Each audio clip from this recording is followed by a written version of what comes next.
em nossos lares. Tem alguém, por acaso, nos visitando pela primeira vez? Seu nome, por favor? Andressa. Andressa, seja muito bem-vinda, tá? Nosso irmão vai te entregar uma página. No verso tem todas as instruções sobre os nossos grupos de estudos. Certo? Qual é seu nome, por favor? Alcilene.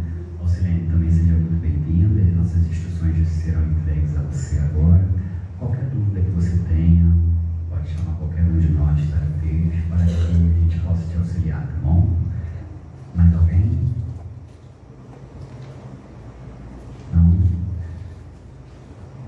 Os nossos cumprimentos de boa noite também são extensos a nossos irmãos internautas. E eu vou pedir de modo fraternal para que os aparelhos celulares sejam desligados, para que a nossa conexão seja feita única e exclusivamente com nosso Deus Pai Todo-Poderoso. Para que a nossa harmonização dê continuidade, eu vou pedir a nossa irmã Raquel para que leia a página de abertura, tá bom?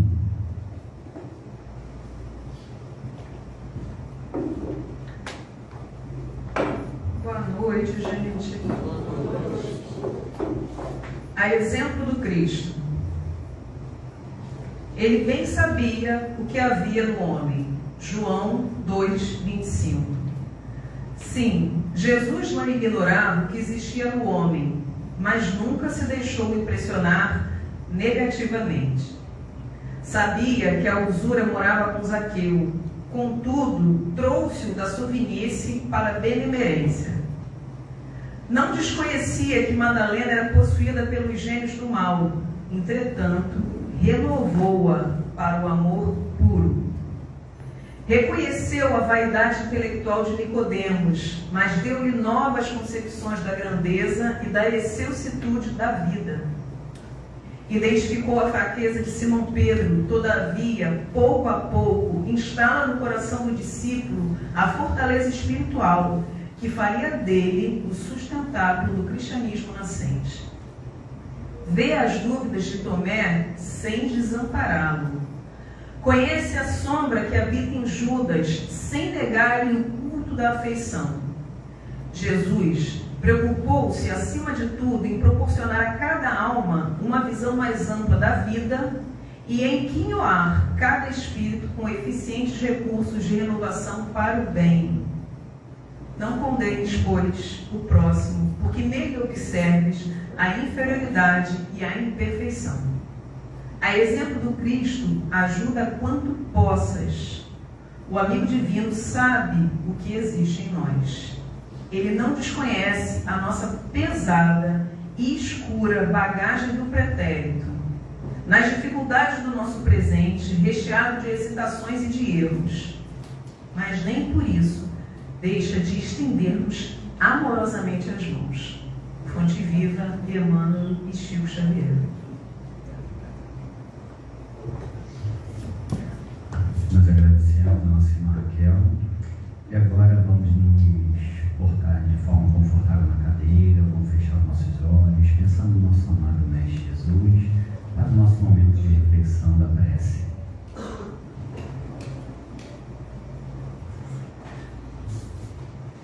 Deus Pai Todo-Poderoso, amado Mestre Jesus, Espíritos benfeitores, trabalhadores da Seara de Jesus, é com grande alegria que estamos aqui, nesse iníciozinho de noite, desta quarta-feira, para louvar, bendizer e engrandecer o teu nome. Deus Pai Todo-Poderoso, amado Mestre Jesus, a palavra de ordem sempre foi, é e será gratidão. Obrigado. Obrigado por tudo, Senhor. Obrigado por todas as coisas que têm nos acontecido. Obrigado por todos os livramentos, até aqueles que nós nem imaginamos que o Senhor está presente, nós deixamos que passe batido, nós nem sequer lembramos de Ti. Mas agora, Senhor, estamos gratos por tudo. E estamos aqui de forma sincera e humilde para Te agradecer. E pedimos também, Senhor,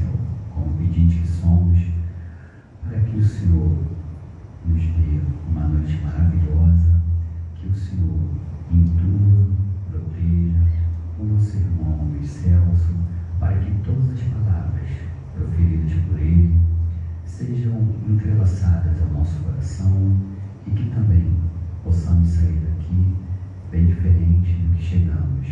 Que todas as nossas teorias sejam praticadas com muito amor. Acima de tudo, pensando em Ti, Senhor. Que assim seja, graças a Deus.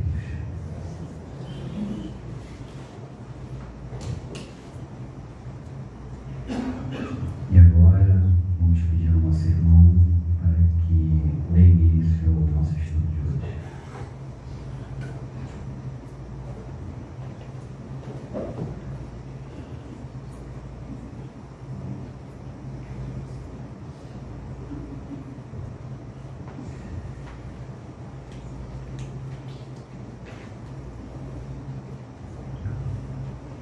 Que Deus nos guarde a todos, nos enseje muita paz, permitindo que os bons espíritos conosco aqui estejam, nos sustentando em nossos momentos de reflexões.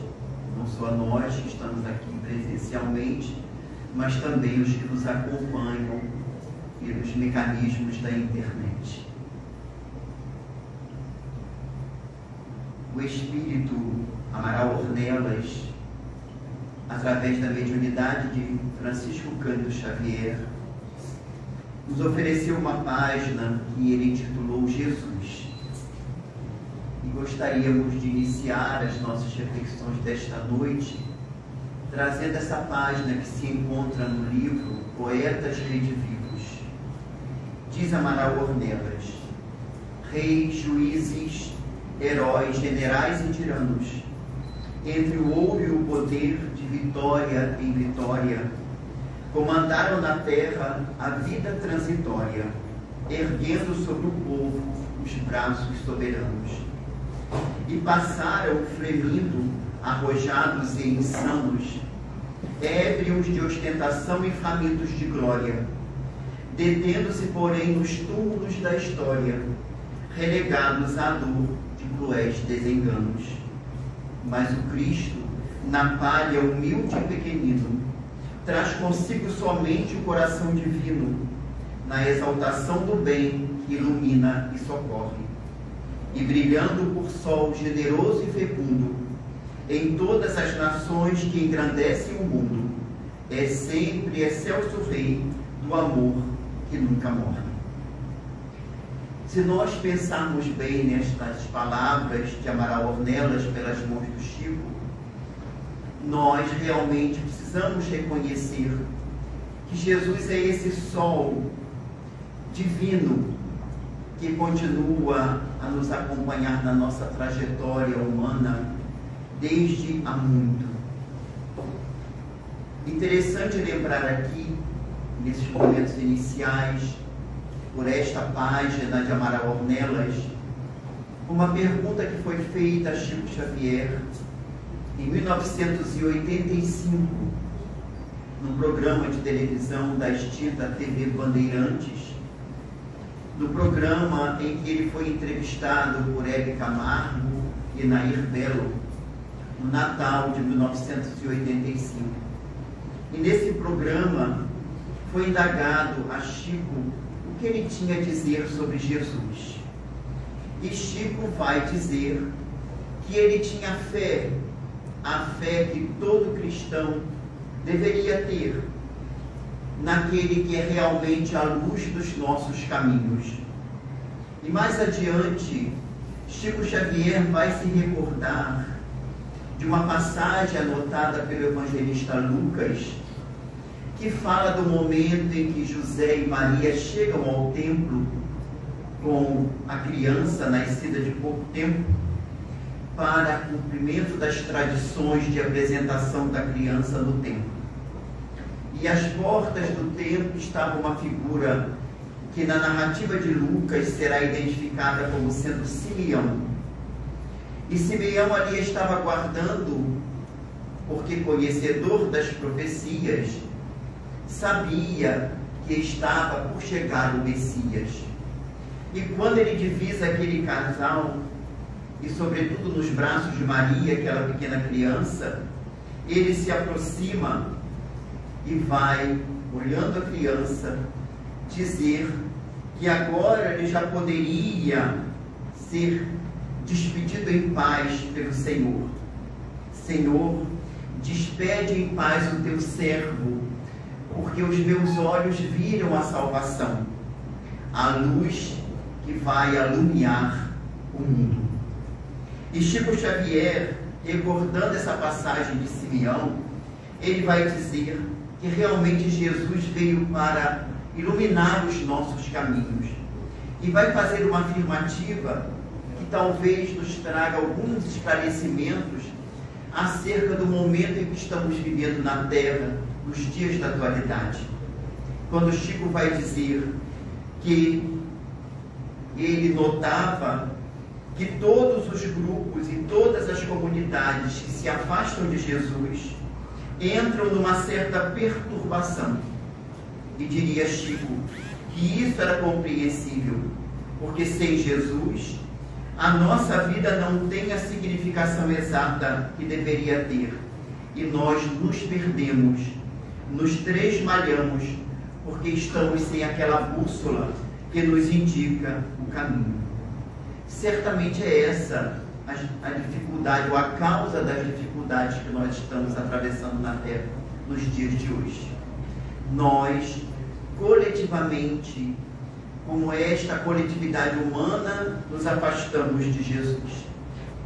Mas quem é Jesus? Quem é esse Mestre, este Cristo, que há 2000 anos esteve presente na Terra e que dividiu a história? Quem é Jesus? Para termos uma ideia, nós precisamos recordar uma narrativa do Espírito Emmanuel através do mesmo Chico Xavier, na sua extraordinária obra há 2000 anos, quando Emmanuel narra o encontro do senador Públio Lentulus com Jesus, às margens do Genezaré.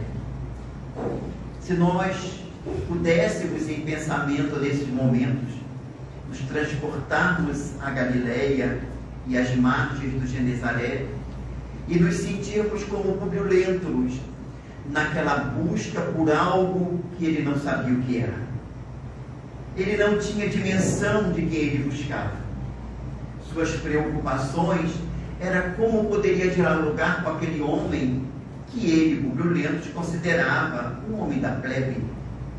Alguém que era considerado um profeta, mas que ele, Públio Lentulus, tinha dificuldade de reconhecer, já que ele estava vinculado aos deuses romanos. E, caminhando pelas margens do lago, naquele entardecer quase noite, de repente ele se sente modificado interiormente. Sente algo que ele não consegue definir. Na sua memória começa a rever os fatos da sua existência.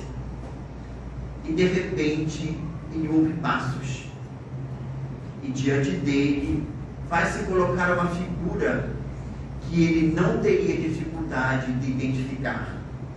Emmanuel, que é o mesmo Públio Lentulus, que vem trazer as suas memórias, vai dizer que diante dele se encontrava a figura de um homem ainda moço, que deixava transparecer nos olhos profundamente misericordiosos uma beleza suave e indefinível. Será que a gente consegue imaginar isso? Essa beleza suave e indefinível deste homem quase moço. Longos e sedosos cabelos molduravam-lhe um semblante compassivo, como se fossem fios castanhos levemente dourados por luz desconhecida. Vejamos a descrição de Emmanuel. Uma luz desconhecida emoldurava os cabelos do mestre. Sorriso divino, revelando ao mesmo tempo bondade imensa e singular energia, irradiava de sua melancólica e majestosa figura uma fascinação irresistível. E o senador, obviamente, identificou, mas não conseguia falar. Uma força estranha o fez ajoelhar diante daquele homem e ele chorou compulsivamente, como raras vezes havia chorado.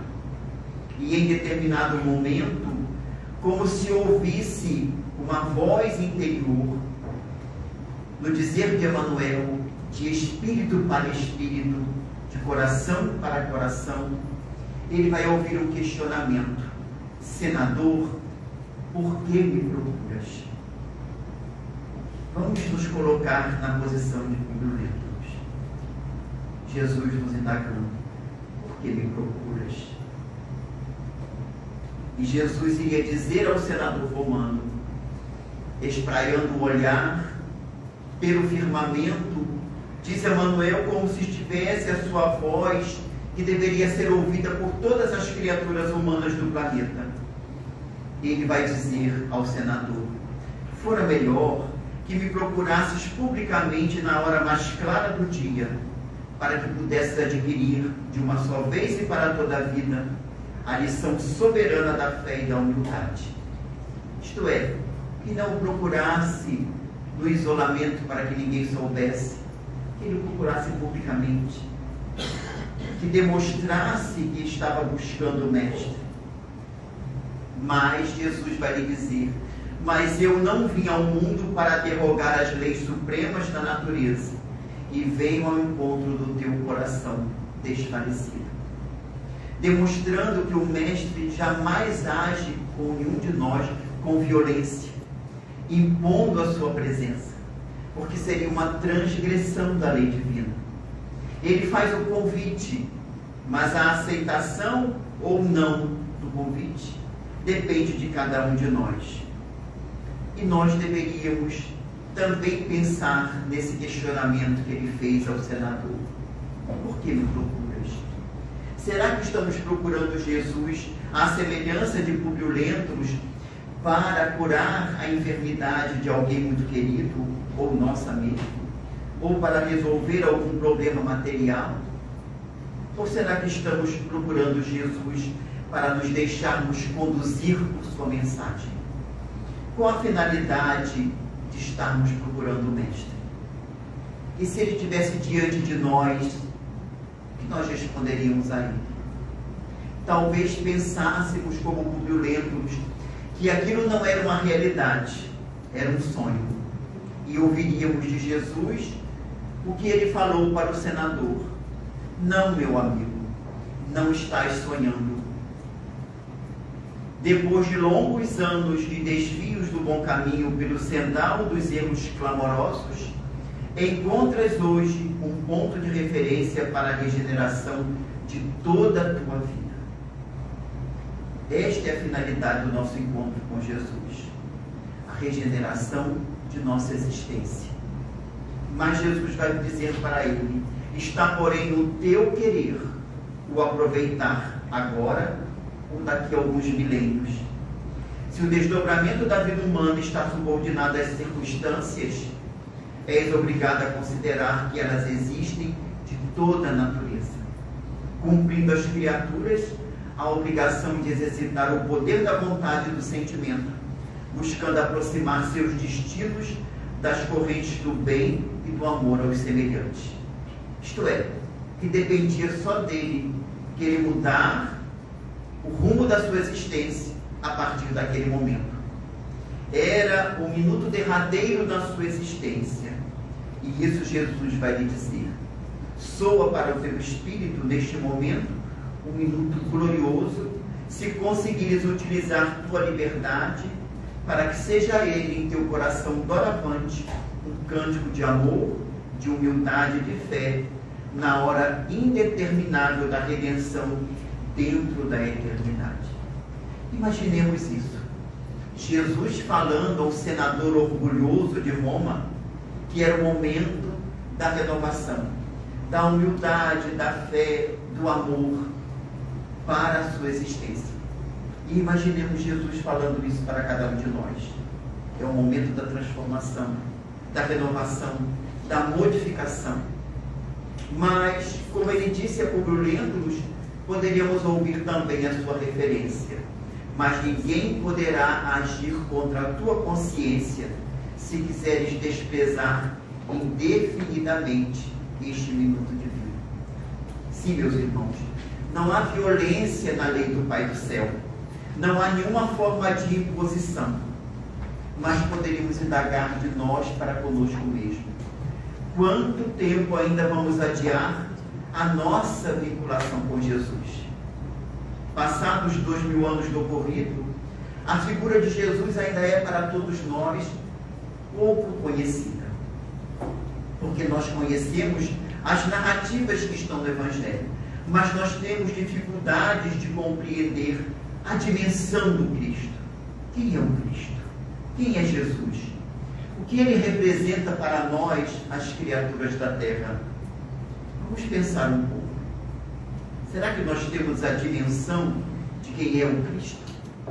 E aí nós poderíamos buscar o mesmo Emmanuel agora no seu livro A Caminho da Luz, quando ele vai nos dizer que pelas tradições do mundo espiritual, Jesus faz parte de uma comunidade de espíritos puros responsável pelo nosso sistema solar.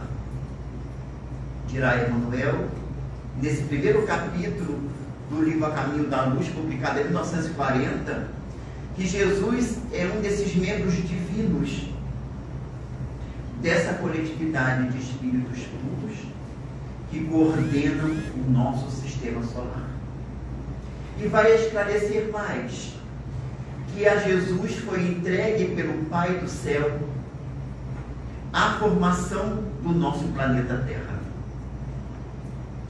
Quando a vontade de Deus desprendeu da nebulosa solar aquela massa incandescente que formaria a Terra, foi Jesus, com os seus prepostos, pelo poder da vontade, que nós não podemos dimensionar, que esquematizou toda a formação do nosso planeta, visando aqueles que no futuro iriam habitar este planeta. Será que a gente consegue dimensionar isso? Que há 4,5 bilhões de anos, Jesus já era um espírito que havia alcançado a mais alta evolução na hierarquia espiritual? Temos condições de dimensionar quem é esse Cristo? Particularmente, acredito que não. Que nós não temos condições de dimensionar quem é Jesus diante dessa realidade, dessa grandeza espiritual. Quem é o Cristo para nós? Será que um espírito dessa estirpe, dessa condição espiritual, estaria sujeito às mazelas morais da terra quando aqui esteve? Claro que não estaria sujeito.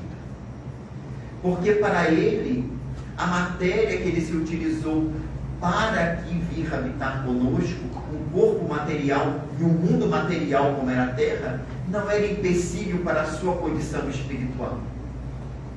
No entanto, nos dias que transcorrem na terra, temos visto muitas referências acerca do Cristo, como se ele estivesse sujeito a todos os tipos de dificuldades morais que nós, as criaturas ainda imperfeitas, estamos. Certamente que ele não está. E nós vamos observar nessa grandeza do Cristo a referência dos espíritos que fizeram uma síntese para Allan Kardec, numa questão bastante conhecida para todos nós, os espiritistas, a questão 625 do Livro dos Espíritos.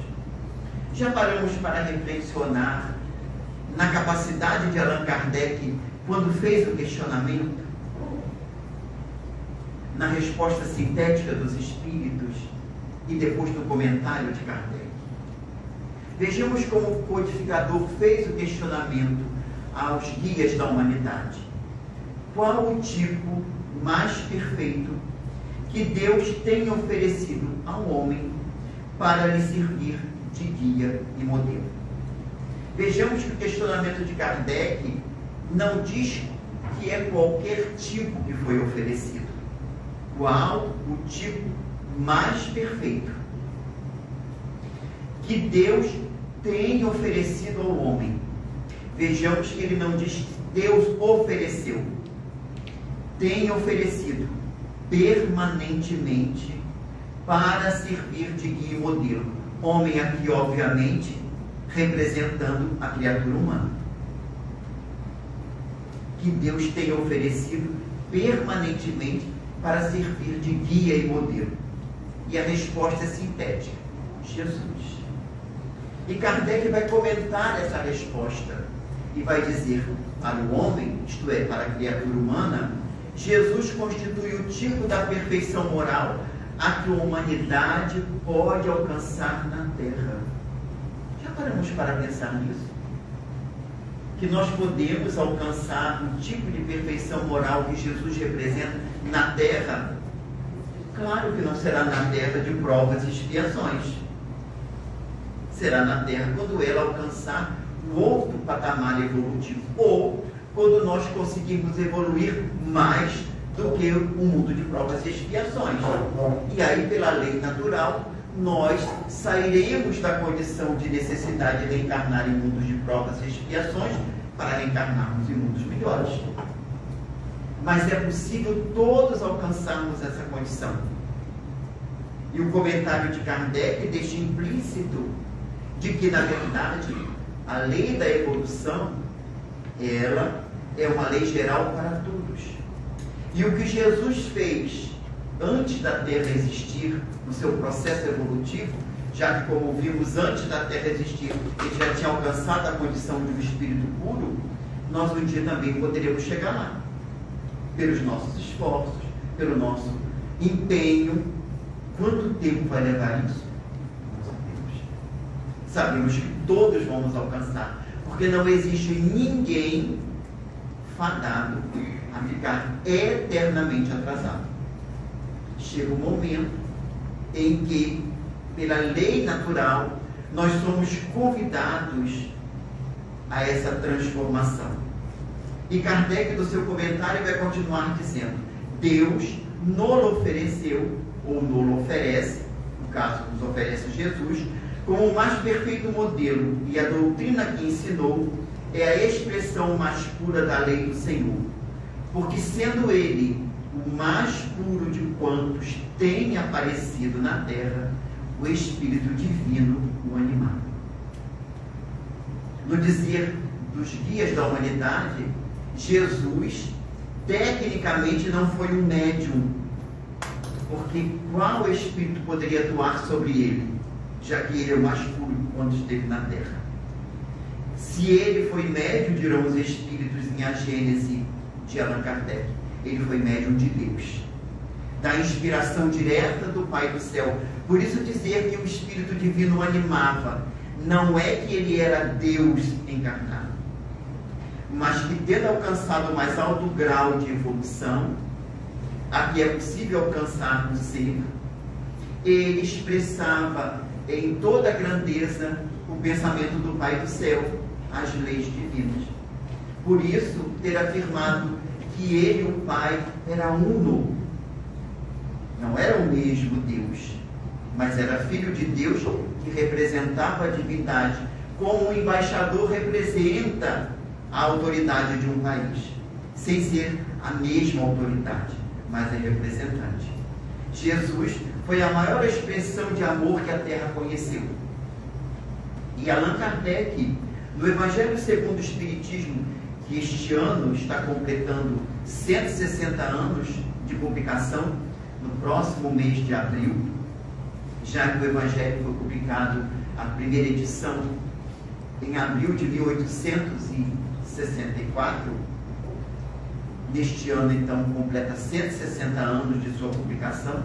Allan Kardec, no capítulo 1º do Evangelho, nos itens 3 e 4, irá se expressar da seguinte forma acerca de Jesus: Jesus não veio destruir a lei, isto é, a lei de Deus. Veio cumpri-la, isto é, desenvolvê-la, dar-lhe verdadeiro sentido e adaptá-la ao grau de adiantamento dos homens. Por isso é que nos depara nessa lei o princípio dos deveres para com Deus, para com o próximo, base de sua doutrina. Jesus não veio alterar a lei divina. O que ele alterou da lei antiga foi a lei civil estabelecida por Moisés, mas não a lei de Deus. Tanto que a lei do Decálogo foi sintetizada por Jesus no mandamento: amar a Deus acima de todas as coisas e ao próximo como a si mesmo. E ele vai chegar a afirmar: toda a lei e os profetas estão contidos nesse mandamento. Ou seja, tudo quanto antes foi dito era para fazer com que a gente conseguisse entender qual é a máxima da lei divina: amar a Deus, ao próximo, mas também amar a si mesmo, no sentido de buscarmos esse trabalho de nossa transformação moral e espiritual, de nossa ascensão espiritual. Amar a si mesmo não é nenhuma expressão de orgulho, de vaidade, de presunção. É o autorrespeito, é o desejo de modificar-se para melhor, a fim de poder melhor agir a benefício daqueles que nos cercam. Essa é a finalidade de nos amar a nós mesmos. E Kardec, mais tarde, em A Gênese, analisando os chamados milagres do Evangelho, que ele vai demonstrar que não eram milagres no sentido próprio da palavra, derrogação da lei divina, mas que em verdade eram ações que o Cristo praticou dentro das leis divinas, que a coletividade à época desconhecia. Os fenômenos de cura não foram transgressões da lei divina. Jesus conhecia os mecanismos das leis que regem o nosso mundo, já que ele foi responsável pela formação do orbe. E sendo o Espírito que representava o pensamento do Pai do céu, jamais iria transgredir a lei divina. Então, tudo que Jesus fez, ele o fez dentro das leis divinas. Leis que à época eram desconhecidas e que mais tarde a doutrina espírita viria a esclarecer para nós, demonstrando a ação do pensamento e da vontade sobre os fluidos ambientes e como esse pensamento e vontade pode alterar essas forças da natureza, atuando sobre nós e em torno de nós. E hoje, com o avanço da tecnologia na área da ciência e da medicina, sobretudo, nós começamos a entender um pouco como isso pode acontecer. Quando muitas vezes uma célula tronco é colocada no organismo e ela vai tomar a forma daquele órgão que está precisando que ela possa restaurar. Se ela é colocada na área cardíaca, ela se transforma numa célula cardíaca. Na área hepática, numa célula hepática. Demonstrando que existem mecanismos que podem atuar na intimidade do nosso ser, do nosso corpo físico, melhor dizendo. Jesus conhecia todos esses mecanismos. Sabia como o poder da vontade poderia agir dentro da estrutura orgânica, trazendo a cura para a enfermidade daqueles que estavam tendo a oportunidade de ter uma nova chance de continuar no mundo físico. Muitos souberam aproveitar a cura, outros não. Como muitas vezes acontece conosco, como temos as chamadas moratórias e recebemos uma prorrogação da nossa existência. Muitas vezes aproveitamos e agarramos essa oportunidade com unhas e dentes para podermos progredir e melhorar. E outros, assim que adquirem a saúde, comprometem novamente através de ações impensadas, levianas. Aconteceu também ao tempo do Cristo. E ele agia dentro desses mecanismos da natureza. Nada que transgredisse a lei de Deus. Pensemos nesse Cristo. Como disse Kardec em A Gênese, Jesus não era mais um profeta, era um Messias divino. Isso é, o mensageiro do Pai do céu.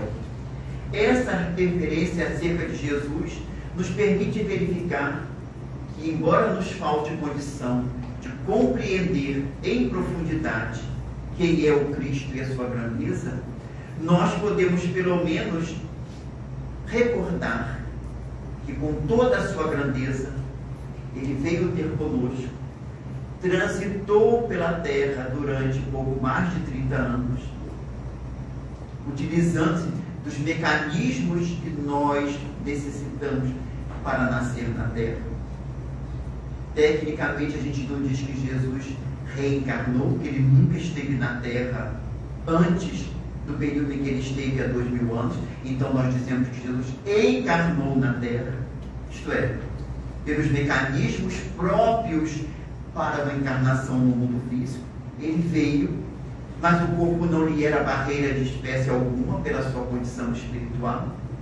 E mesmo na sua grandeza, ele vem acompanhando o nosso progresso desde quando nós tivemos oportunidade de nascer por primeira vez no mundo físico. Todos nós, coletividade humana, não só a coletividade encarnada, porque a população da Terra não são só os encarnados, são os encarnados e a grande parte dos desencarnados que compõem a população do orbe terreno. No dizer de Jesus do Evangelho, o rebanho que o Pai Celestial lhe confiou. E no seu dizer, do qual nenhuma das ovelhas se perderá. Significando dizer que nós não estamos ao abandono. Embora muitas vezes, observando as condições que passam na Terra nos dias de hoje, muitos pensam assim: ah, não tem mais jeito. A embarcação terrena está ao léu, está sem comando. Não está. Porque Jesus continua amparando e sustentando. Afinal de contas, ele está na condição daquele Consolador que o Pai do céu enviou para nos ensinar as leis divinas. E nos prometeu que depois que ele fosse para a vida espiritual, como aconteceu pela sua morte, ele enviaria um outro Consolador, esse para ficar eternamente conosco. E ele enviou. Há 167 anos, ele enviou a doutrina espírita, que veio trazer de volta o seu Evangelho. Não trouxe nenhuma moral diferente daquela que Jesus trouxe. E vai ficar eternamente conosco. Porque sendo uma ideia, uma doutrina, jamais desaparecerá. Se o Consolador fosse representado por uma pessoa, por uma criatura humana, chegaria um momento que ela teria que desencarnar. Porque ninguém fica eternamente no corpo. E ele diz que o Consolador estaria em nós, no sentido de que quando nós conseguimos interiorizar essa ideia e ela passa a se exteriorizar pela nossa vivência, nunca mais desaparece. Não fica na superfície, fica na intimidade do nosso ser. É a compreensão da lei divina e a vivência de conformidade com essa lei divina. E ele, em vários momentos, nos convidou a estar com ele, particularmente nos momentos de grandes dificuldades, de grandes lutas, que são as dificuldades e lutas naturais de um mundo de provas e expiações, ainda como é a Terra. Tanto assim, que o evangelista Mateus, no capítulo 11, vai anotar: vinde a mim, todos vós que estáis aflitos e sobrecarregados, que eu vos aliviarei. Tomai sobre vós o meu jugo, e aprendei comigo, que sou brando e humilde de coração, e achareis repouso para as vossas almas, pois suave é o meu jugo e leve é o meu fardo. Temos reflexionado sobre esse convite de Jesus? Todos vós que estáis aflitos e sobrecarregados, que eu vos aliviarei. Ele não diz que vai carregar o fardo para a gente, vai aliviar, auxiliar a conduzir. Mas ele diz que a condição para que ele possa auxiliar é nos permitirmos abraçar o seu jugo e o seu fardo é leve. O que é o jugo? É a obediência, é a submissão àqueles ensinos que ele veio trazer. E quando a gente se submete aos ensinos do Cristo, as nossas lutas humanas começam a ter um outro enfoque. A gente já não se acha mais injustiçado.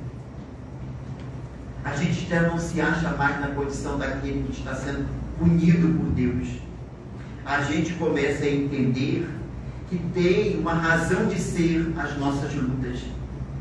E Allan Kardec, ao comentar essa passagem do Evangelho, ele vai dizer que todas os sofrimentos, misérias, decepções, dores físicas, perda de seres amados, encontram consolação na fé no futuro, na confiança na justiça de Deus que o Cristo veio ensinar aos homens. Mas ele vai dizer que sobre aquele, ao contrário, que nada espera após esta vida, ou que simplesmente duvida, as aflições caem com todo o seu peso, e nenhuma esperança lhes mitiga o amargor. Foi isso que levou Jesus a dizer: vinde a mim todos vós que estáis fatigados, que eu vos aliviarei. Nós só poderemos nos sentir aliviados se compreendermos o motivo pelo qual estamos sofrendo. E não foi por outro motivo que, ao escrever o Evangelho segundo o Espiritismo, Allan Kardec coloca no capítulo 5, bem-aventurados os aflitos. E no capítulo seguinte, o capítulo 6, ele vai colocar o Cristo Consolador, para que nós possamos entender a causa dos sofrimentos. E nós só conseguimos entender essa causa compreendendo a ideia dos renascimentos. Sem a reencarnação, não há como entender a justiça divina. Não há como entender como nasce uma criança portadora de inúmeras limitações e outra perfeitamente sem nenhuma limitação. Muitas vezes, como conhecemos, gêmeos univitelinos. Uma perfeitamente portadora de capacidade de logicar, de entender, de compreender, inteligente, ativa, e a outra portadora de necessidades especiais. Semelhantes fisicamente e tão diferenciadas espiritualmente. Por quê? Só a reencarnação consegue explicar. Sem a reencarnação, nós não conseguimos entender. Mas com a reencarnação, a gente consegue entender que, sendo os sofrimentos consequência dos nossos maus procedimentos no passado ou no presente, a cura compete a nós. O Evangelho de Jesus nos fornece os elementos para poder superar essas lutas. De nós depende mudarmos as nossas condições. Se hoje as lutas estão muito grandes, temos que procurar a causa. E a gente olha para trás, bom, nessa existência, nada eu fiz que tivesse como resultado o que estou passando agora. Então, temos que remontar a existências anteriores. E o amanhã, como será? O que nós estamos fazendo hoje. Conforme o que nós estamos fazendo hoje, nós estamos preparando o nosso amanhã. E nós recebemos esse convite de Jesus em vários momentos. E o que fizemos do convite que ele nos fez? Lembrando aqui o Públio Lentos: por que me procuras? Nós olvidamos esse convite. Durante muitos séculos e milênios, nós olvidamos o convite. E muitos poderiam dizer: não, mas agora eu estou tendo a oportunidade de receber o convite. Nunca tive antes. Será? No Evangelho segundo o Espiritismo, nós vamos encontrar uma mensagem no capítulo 20, no item 2, que foi assinada por um espírito que se identificou como Constantino.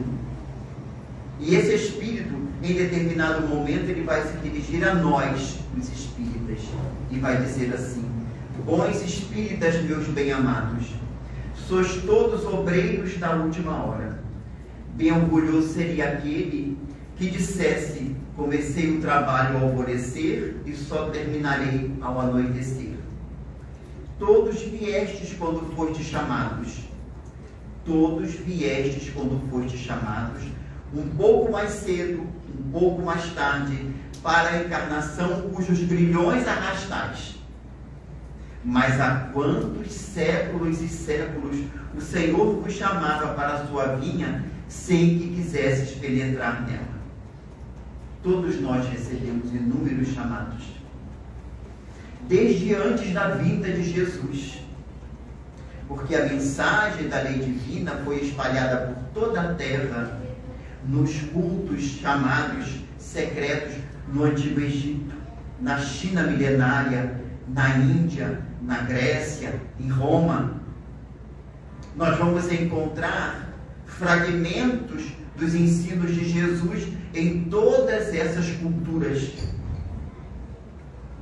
E muitos de nós passamos por todas elas e não soubemos aproveitar.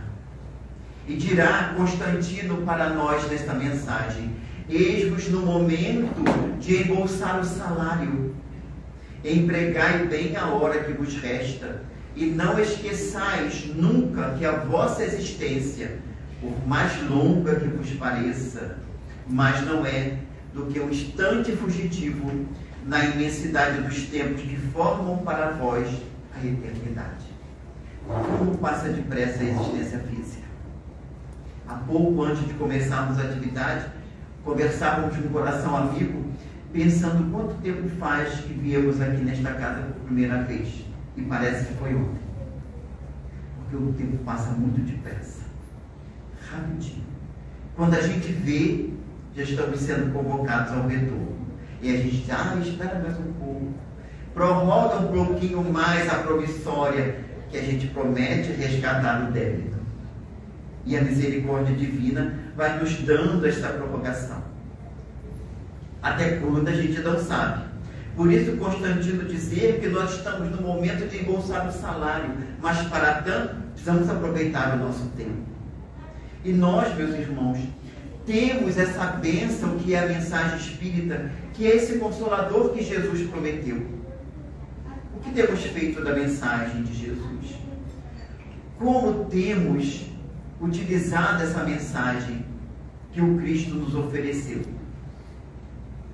Porque muitas vezes nós temos visto as situações da Terra na atualidade, e quantas vezes nós temos reclamado das lutas, duvidado das situações do amparo divino. Sabemos que Deus é onisciente, onipotente, todo amor e bondade, mas de vez em quando a gente, nos nossos comentários, tem a impressão de que acha que Deus não sabe o que está fazendo. A doutrina espírita nos fala dos renascimentos, da comunicabilidade dos espíritos, da pluralidade dos mundos habitados dessa casa do Pai que tem muitas moradas. Mas muitas vezes nós agimos como se desconhecêssemos essa realidade. Ou que essa informação está na nossa mente, mas ainda não desceu para a nossa ação. E a gente às vezes se rebela.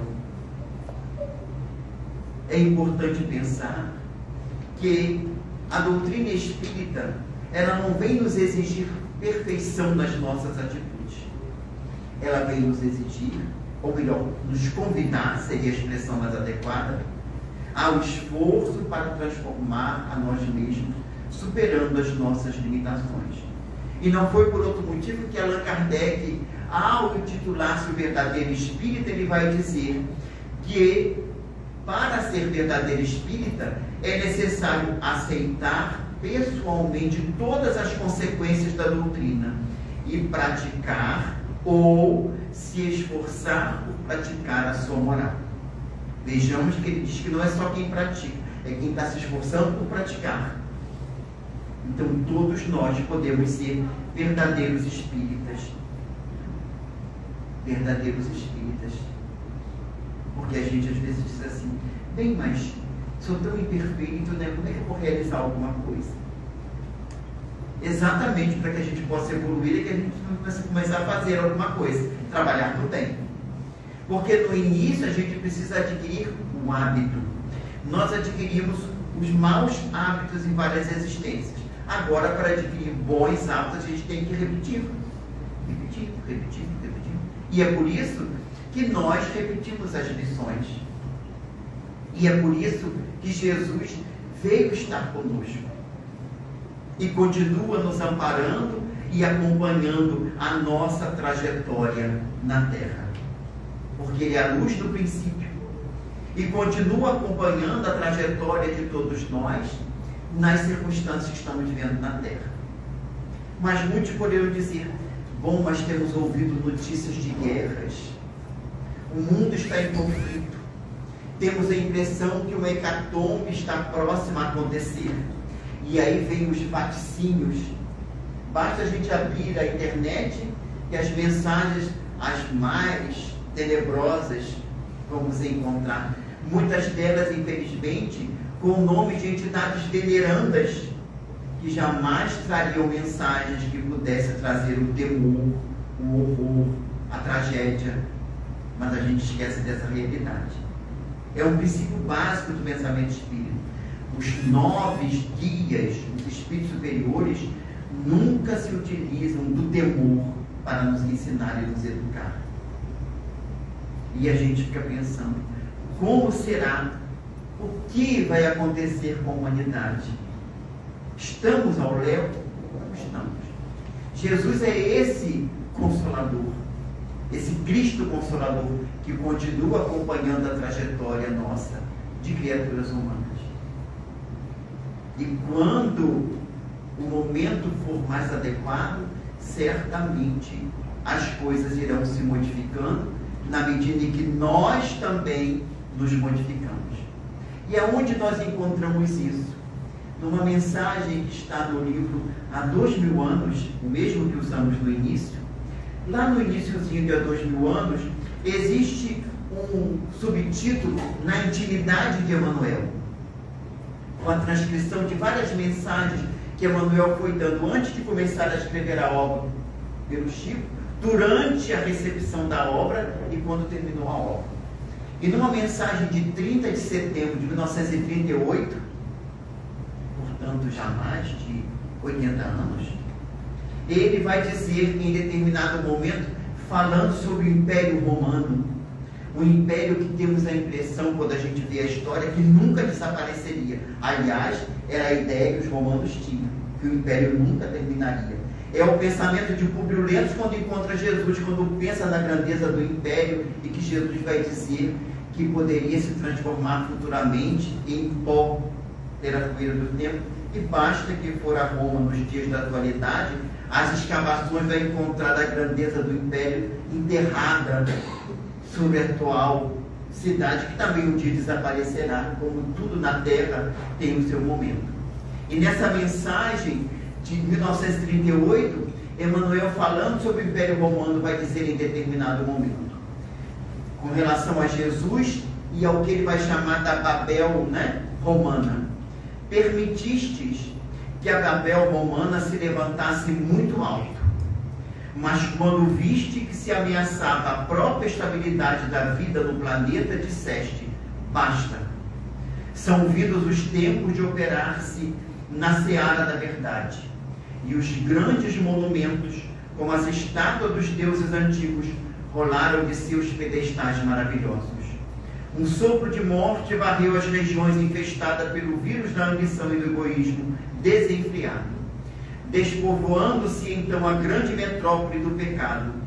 Ruíram os circos formidantes, caíram os palácios, enegreceram-se os mármores luxuosos. Vejamos a afirmativa de Emmanuel. Quando Roma ameaçava a estabilidade do planeta, Jesus disse: basta. Quando a coletividade humana, aqueles que estão à frente das nações, ameaçarem a estabilidade do planeta, certamente ouviremos o basta novamente. Não sabemos de que forma, mas certamente será aquela que seja melhor para nós.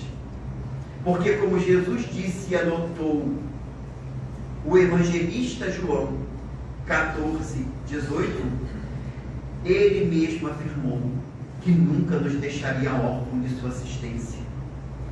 E nós, muitas vezes, esquecemos disso. Valorizamos excessivamente as forças do mal, esquecidos que o bem é maior que o mal. E indagado no seu livro de 1940, intitulado Consolador, Emmanuel foi indagado sobre o anticristo. O que seria o anticristo? Como interpretar o anticristo? Questão 291 do livro Consolador, para depois, quem quiser, poder consultar. E a resposta de Emmanuel, venerando a entidade que trabalhou por mais de 70 anos com Chico Xavier, um espírito de alta envergadura espiritual, ele responderia: podemos simbolizar como anticristo o conjunto das forças que operam contra o Evangelho na terra e nas esferas vizinhas do homem, encarnados e desencarnados, que operam contra o Evangelho. Mas dirá Emmanuel, mas não devemos figurar neste anticristo um poder absoluto e definitivo que pudesse neutralizar a ação de Jesus, porquanto com tal suposição negaríamos a previdência e a bondade infinita de Deus. As sombras não têm supremacia sobre a terra. Não são mais poderosas do que a vontade do Cristo, governador espiritual da terra. Elas pensam que têm poder, mas não têm. Quando a luz se faz, a sombra desaparece. Então nós devemos aproveitar a nossa atual encarnação. E lembrando da referência do Espírito Verdade a Allan Kardec: espíritas, amai-vos. Este o primeiro ensinamento. Instruí-vos. Este o segundo. São de origem humana os erros que se enraizaram na mensagem do cristianismo. Porque dirá o Espírito Verdade: no cristianismo encontram-se todas as verdades. Na mensagem de Jesus, os erros que se encontram não foram do Cristo, foram das criaturas humanas que colocamos esses erros. E ele vai dizer que do além que julgáveis o nada, vozes vos clamam: irmãos, nada perece, Jesus Cristo é o vencedor do mal. Sejam os vencedores da impiedade. E a impiedade aqui, não somente no sentido figurado, como a falta de compaixão, de desumanidade, de crueldade, mas também no sentido mais amplo que temos visto hoje: a falta de fé, as atitudes contrárias ao pensamento religioso, à ideia de Deus. Isso é impiedade. A zombaria relativamente às coisas mais sagradas é uma forma de impiedade. E temos visto isto hoje na atualidade. Mas Jesus continua nessa certeza de que todos nós vamos conseguir sair da situação de espíritos em provas e expiações para uma condição melhor. E lembrando a referência de João ainda, vamos recordar a afirmativa de Jesus: já não vos chamo servos, porque o servo não sabe a vontade do seu Senhor. Chamo-os amigos, porque tudo quanto ouvi de meu Pai, eu vos tenho dado a conhecer. E não existe maior prova de amor do que dar a vida pelos seus amigos. E esta prova Jesus nos demonstrou. E temos sido amigos de Jesus. Ele tem sido nosso amigo. Temos sido amigos de Jesus. E o que é ser amigo de Jesus? Ele mesmo disse também, João anotou: vós sereis meus amigos, se fizerdes o que vos mando. Que possamos fazer o que Jesus nos pede. Trabalharmos pela nossa transformação e termos neles esse Consolador que nunca se aparta de nós.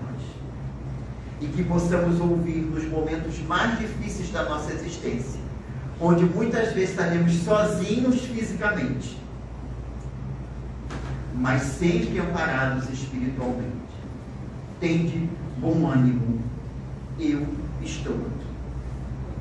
E recordando o encontro de Publio Lentulus com o senador, com Jesus, o senador Publio Lentulus com Jesus, possamos recordar aqui: por que me procuras? E que possamos agora responder a Jesus: te procuramos, Senhor, para entregar nossa vida a ti, para fazermos com ela o que melhor lhe aprouver, mesmo diante das nossas imperfeições, porque queremos aprender a servir em tua seara. E a semelhança do Espírito Viana de Carvalho, através das mãos de Chico Xavier, no livro Comandos do Amor, no capítulo 1, intitulado a página O Príncipe da Paz, que nós possamos dizer a Jesus, fechando as nossas reflexões desta noite: Ave Cristo, os que aspiram vencer a treva e a animalidade em si mesmos, a favor da verdadeira paz sobre a terra, te glorificam e te saúdam. Que Jesus nos sustente em nossa trajetória, mas que possamos ter a certeza de que Ele continua nos acompanhando a jornada terrena. E que, na medida em que nós envidarmos esforços pela nossa transformação, estaremos colaborando para um mundo melhor que vai se estabelecer na Terra em algum momento. Muita paz a todos.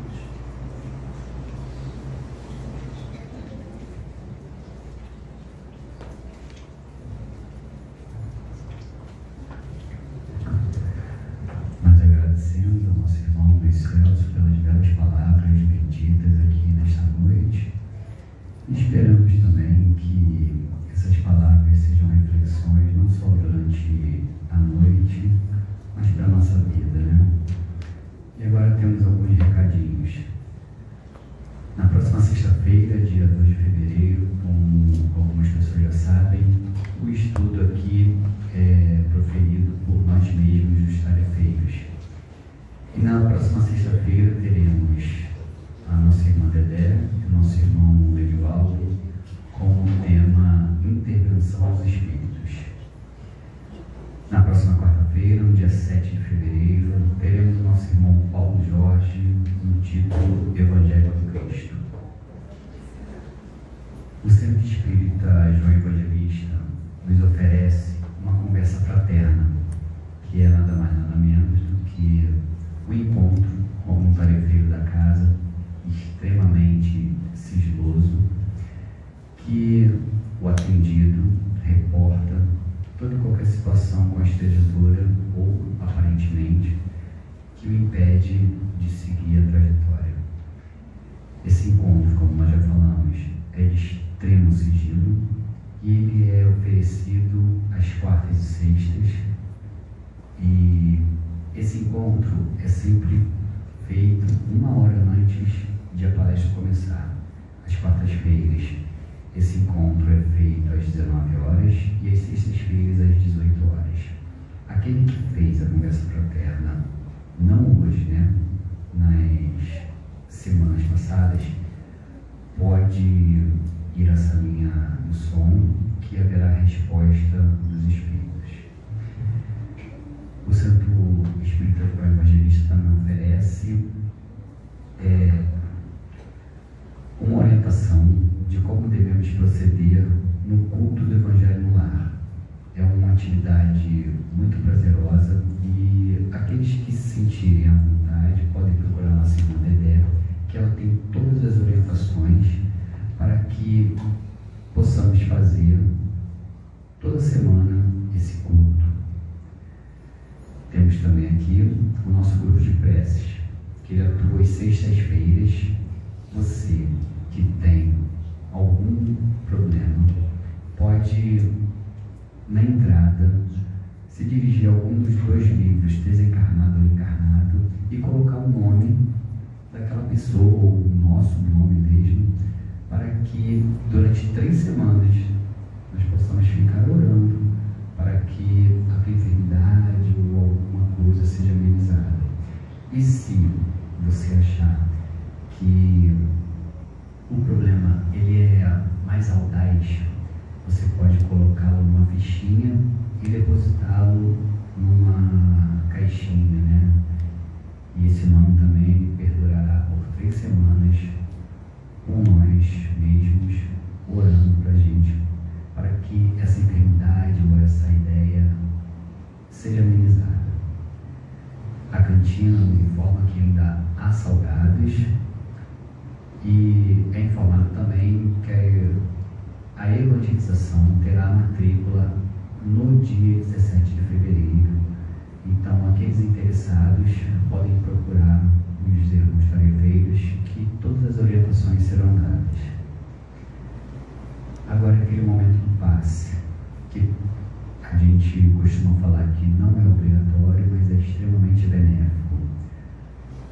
A equipe de passe, composta pelo dirigente do passe, nosso irmão Benivaldo, e os passistas terrenos, Cristiane, Eliana, João Carlos, Renata, Solange e Vanessa. Nesse momento, a equipe de passe entra, se harmoniza, nós ficamos aqui, podem ficar sentados, tranquilos, pensando em Jesus, que o nosso irmão Adolfo conduzirá 18 de cada vez para dentro da sala do passe. Normalmente, na primeira leva, existem algumas prioridades. O Adolfo também já sabe quais são e ele as fará acontecer. Nosso agradecimento, em nome da diretoria, a todos os tarefeiros que durante esse mês se prontificaram a vir aqui e dar o seu melhor. Nós também nos despedimos momentaneamente dos nossos irmãos internautas e chamamos o nosso irmão para que venha aqui e faça a prece final, por favor.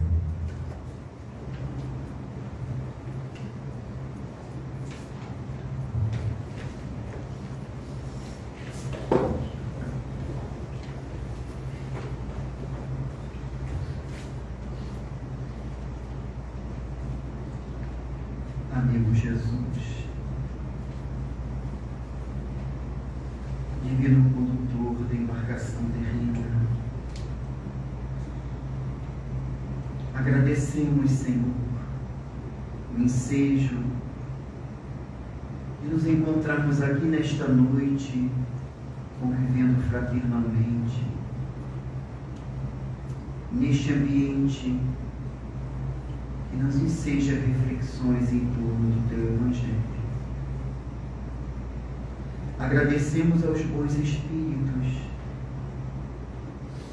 que têm se dignado, em Teu nome, sustentar as nossas lutas na terra, amparando-nos, embora ainda as limitações que trazemos, Senhor.